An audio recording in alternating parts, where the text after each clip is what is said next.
Olá, Paz e Unidade. Paz e Unidade. Sou vocacionada da comunidade Deus Proverá, Vanessa. E hoje nós estamos aqui para gravar um momento, só um toque, com o Giovanni, do Movimento AI. E hoje nós vamos falar um pouquinho sobre venerar e adorar. Você sabe, Gil, diferenciar um de outro? É complicado, né, Vanessa?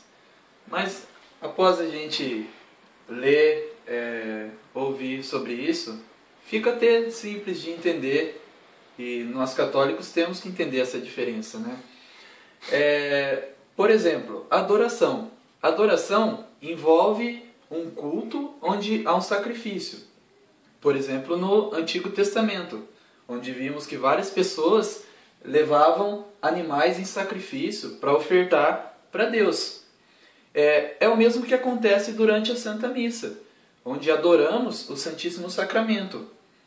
Nesse momento, o corpo está representado através do pão e o vinho representa o sangue de Jesus Cristo.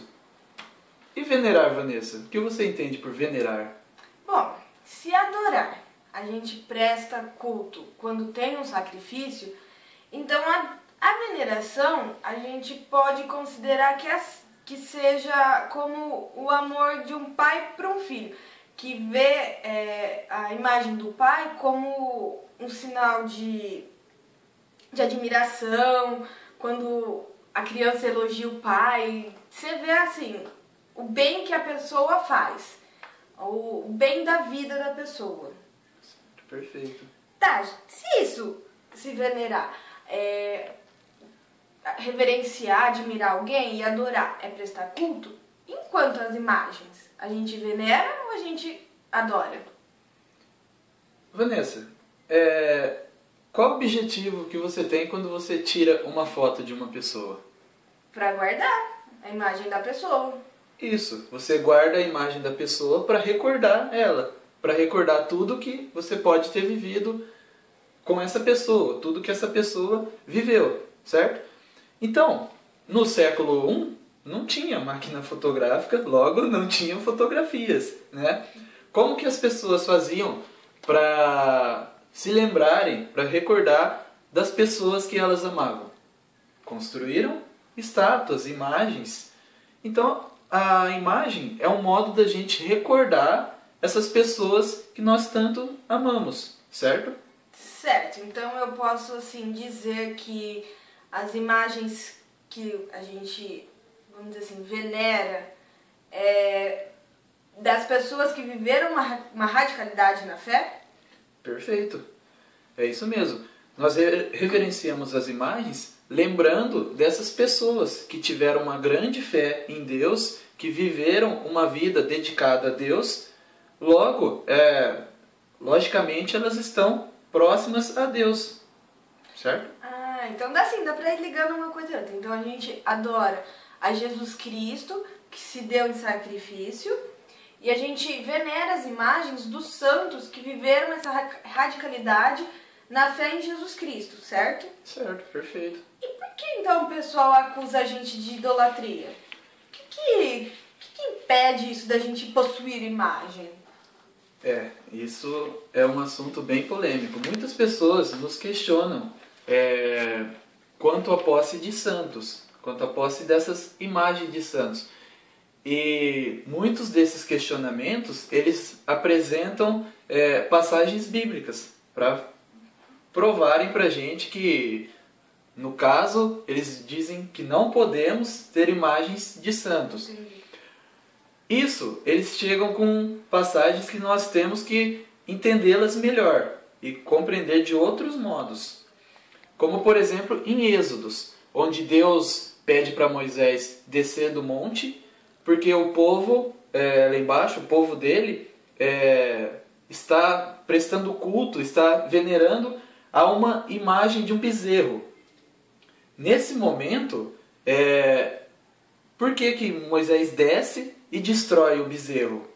Moisés destrói o bezerro porque aquele povo ele está olhando para o bezerro como se fosse um Deus, não como se estivesse representando uma pessoa que está próxima a Deus, uma pessoa que teve uma vida como Deus quis, certo?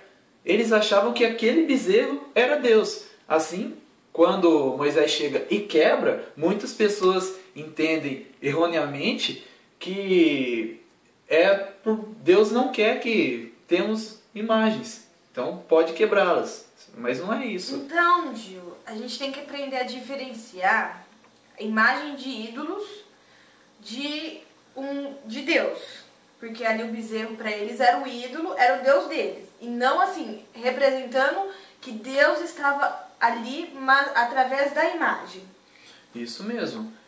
O ídolo é todo aquele que se coloca no lugar de Deus.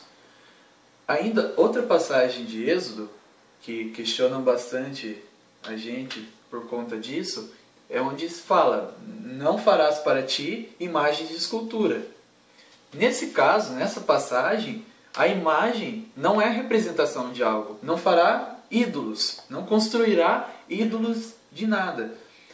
Na tradução hebraica da Bíblia, ainda contém nessa mesma passagem que isso se refere aos deuses cultuados pelos reis da época. Cada rei tinha um deus: o deus da guerra, deus do sol, deus do vento, deus do amor, uma infinidade de deuses.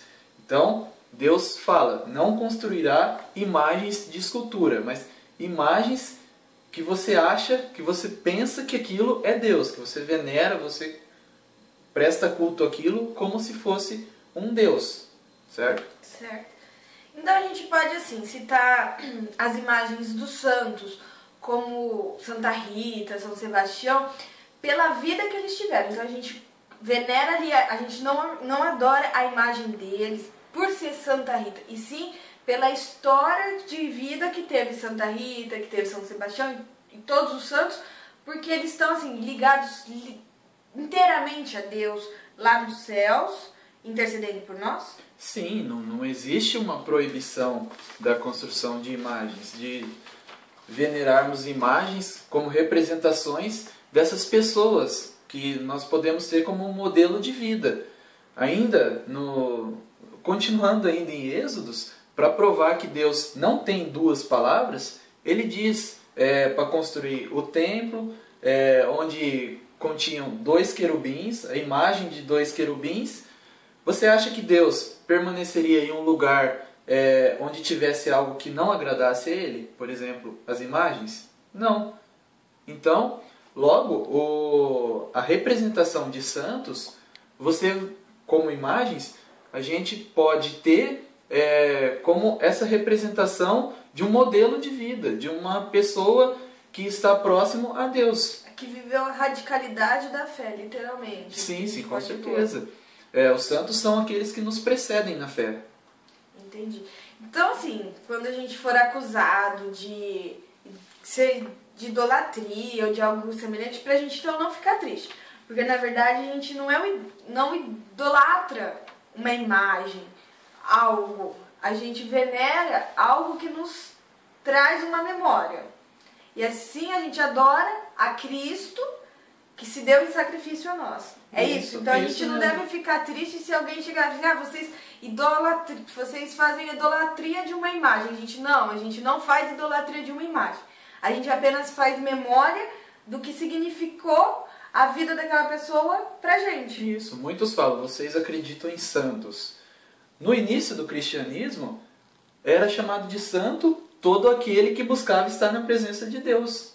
Logo, Deus nos chama a ser santos. Deus nos chama a vivermos como esses santos. Então, a imagem dos santos para nós é uma imagem de um intercessor diretamente a Deus. Por quê?